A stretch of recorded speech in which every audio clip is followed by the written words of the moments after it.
എന്നും രാത്രി ഇത് തന്നെ. ഈ പാട്ടല്ലേ മോളെ നമ്മുടെ ഇൻസ്പിറേഷൻ.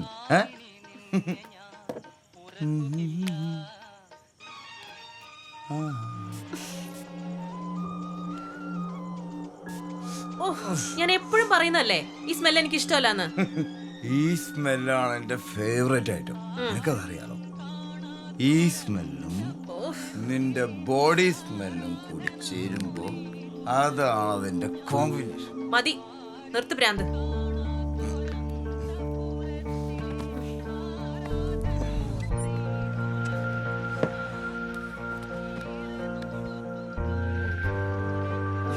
ഓരോ വട്ടം.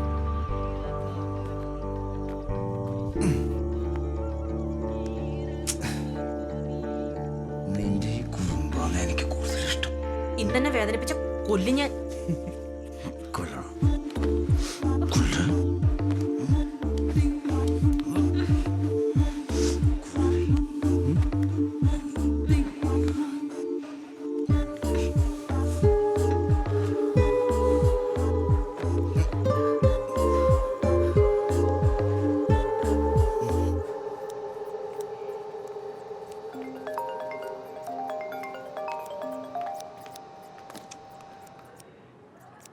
ഹലോ ദിവ്യ, ഞാൻ വിവേകാനന്ദൻ.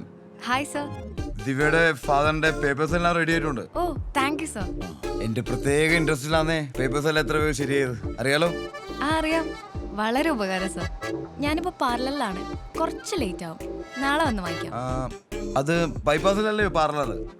ഞാൻ എന്തായാലും ആ വഴിക്ക് വരുന്നുണ്ട്. പേപ്പേഴ്സ് എൻ്റെ ഉണ്ടാവും, നമുക്ക് അവിടെ വെച്ച് കാണാം. അതല്ലേ സൗകര്യം?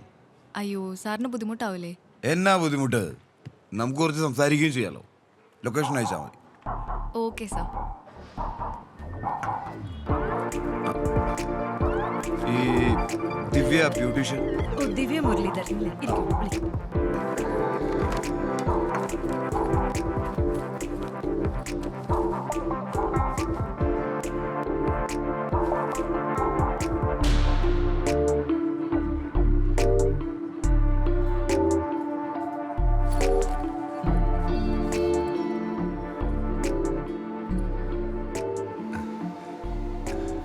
Today you look more pretty.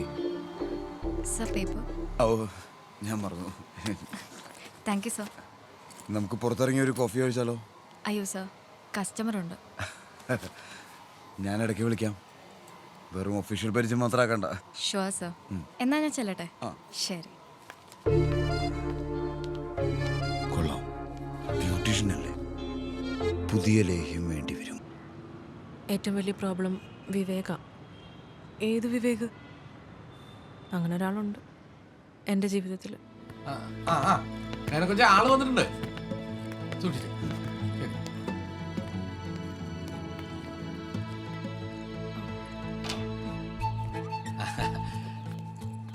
ഇതാണ് മോൾ ഡയാന. കൊച്ചിന്റെ മമ്മ ഹോസ്പിറ്റലാണ്, സുഖല്ലുണ്ട്, അഡ്മിറ്റ് ആണ്. അതാണ് മുറി. തുറന്നിട്ടേക്കണല്ലേ? സാറേ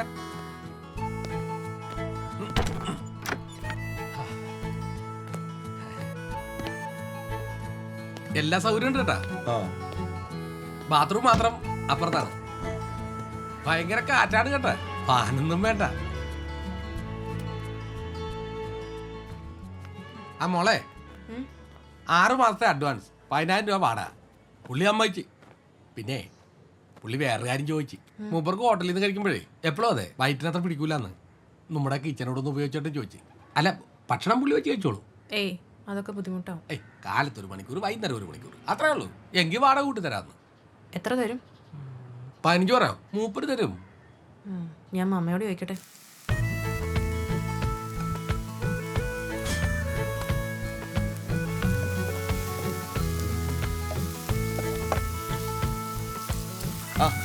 ഡാനിക്ക് എന്നാ കഴിക്കാനുണ്ട്?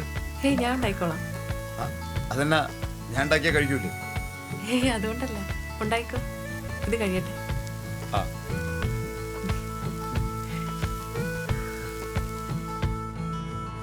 ആ സമയത്താ മമ്മയുടെ ട്രീറ്റ്മെൻറ്റും സർജറിയും ഒക്കെ. മമ്മ മിക്കപ്പോഴും ഹോസ്പിറ്റലിലാണ്.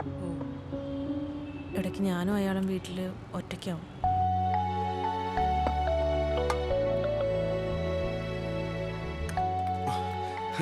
ഞാൻ കുറച്ച് മീൻകറി ഉണ്ടാക്കിയിരുന്നു. ട്രൈ ചെയ്ത് നോക്കി. എങ്ങനെയുണ്ട്? കൊള്ളാലോ, സൂപ്പർ. ആ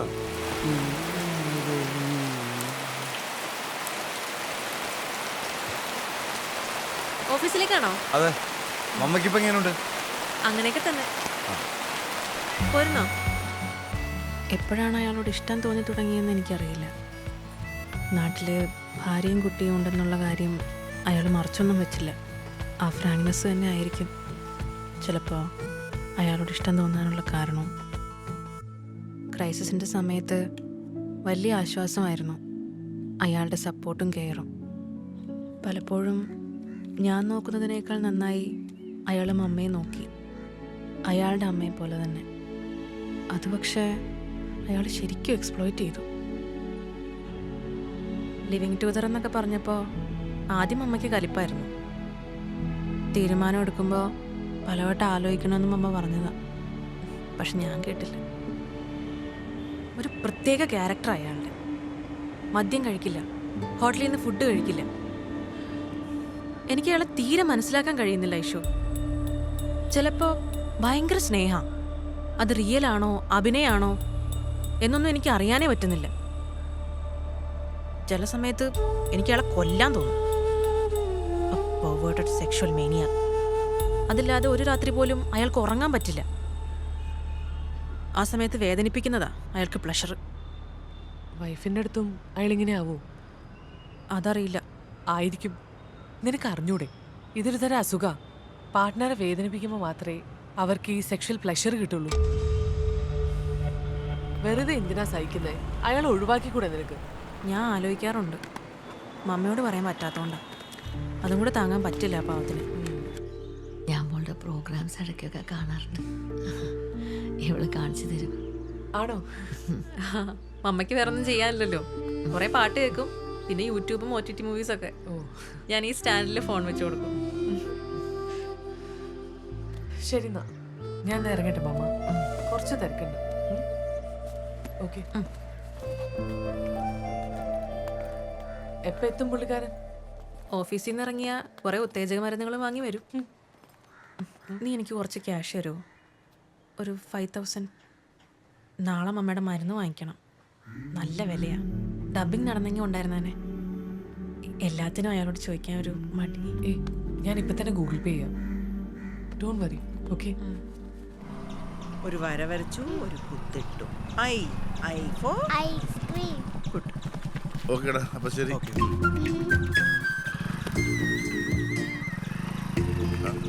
എടി മോളെ, ഇതിന്റെ അച്ഛമ്മയുടെ അവിടെ നിൽക്കാൻ പറയണേ. ഇന്നേ ഞങ്ങളുടെ വെഡിങ് ആനിവേഴ്സറി അറിയാ. Happy wedding anniversary. അച്ഛമ്മ അമ്പലത്തിൽ പോയില്ലെങ്കിലും ഞാൻ അമ്പലത്തിൽ പോയി വഴിപാടൊക്കെ കഴിച്ചു. ഇന്നാ പ്രസാദം കൊണ്ടുപോയി കൊടുത്തു നോക്കേ. മേടിക്കുമെന്നറിയില്ല. എനിക്കെങ്ങും വേണ്ട. ഓ എന്നതാ ഞാൻ കമ്മ്യൂണിസ്റ്റുകാരി. എനിക്കൊന്നും വിശ്വാസമില്ല. അങ്ങനെയൊന്നും അറിയത്തില്ലാത്ത പോലെ. അച്ഛന്റെ പെൻഷൻ വാങ്ങാം. അച്ഛൻ കൊണ്ടുവന്ന പ്രസാദം വാങ്ങാൻ പറ്റത്തില്ല. അതെ, ഇവിടെ തന്നെ ആയാമേ. നീ എന്റെ ഇത് മേടിക്കും കേട്ടോ. പെൻഷനേ എന്റെ അവകാശമാ, അത് ഞാൻ വാങ്ങിക്കും. അതുപോലാണോ ഇത്? വെഡിങ് ആനിവേഴ്സറി കരുതിന് വേണ്ട ഞാൻ ആചരിക്കാൻ പോകുന്നത്. അത് ശരിക്ക്. എടി അച്ഛൻ ചായ എടുക്ക്. വേണ്ട മോളെ, ഞാൻ കുടിച്ചതാ. ഇന്നത്തെ പേപ്പറല്ലേ ഇത്? അച്ഛൻ ഇന്ന് ഇവിടുന്നുണ്ടാവേ. പൈലപ്പൻ ചേട്ടനെ വിളിച്ചോ? സച്ചിയോടും ഗായത്രിയോടും ഞാൻ വരാൻ പറയാം. നിന്റെ അമ്മായിമ്മ വെച്ച് വിളമ്പി തരുമെങ്കിൽ ഞാൻ ഉണ്ണാം. വേണമെങ്കിൽ ഞാൻ അങ്ങോട്ട് കൊടുത്തു വിടാം വെച്ചുണ്ടാക്കി. അതിന് ഇവിടെ ആരുടെയും മോചാരം വേണ്ട. നീ സിതാരം മോളെ അങ്ങോട്ട് പോരെ, നമുക്ക് അവിടെ നിന്നുണ്ടാ. നിന്റെ അമ്മ വരുമെങ്കിൽ അവളെ കൂട്ടിക്കോ. സഖാവേ പോയാലോ? ഞാനൊക്കെ വരികയില്ല. എടാ, എന്നാ നിങ്ങൾ അവിടെ നിന്ന് പോയി ഞാൻ കുറച്ച് പായസം തന്നു വിടാം. അത് ചിലപ്പോ കുടിക്കുമായിരിക്കും. അച്ഛമ്മ അതേ കറുത്ത തുണി എന്നാത്തിനാ? കരിങ്ങോടി കെട്ടാൻ അച്ഛമ്മ പറഞ്ഞില്ലേ?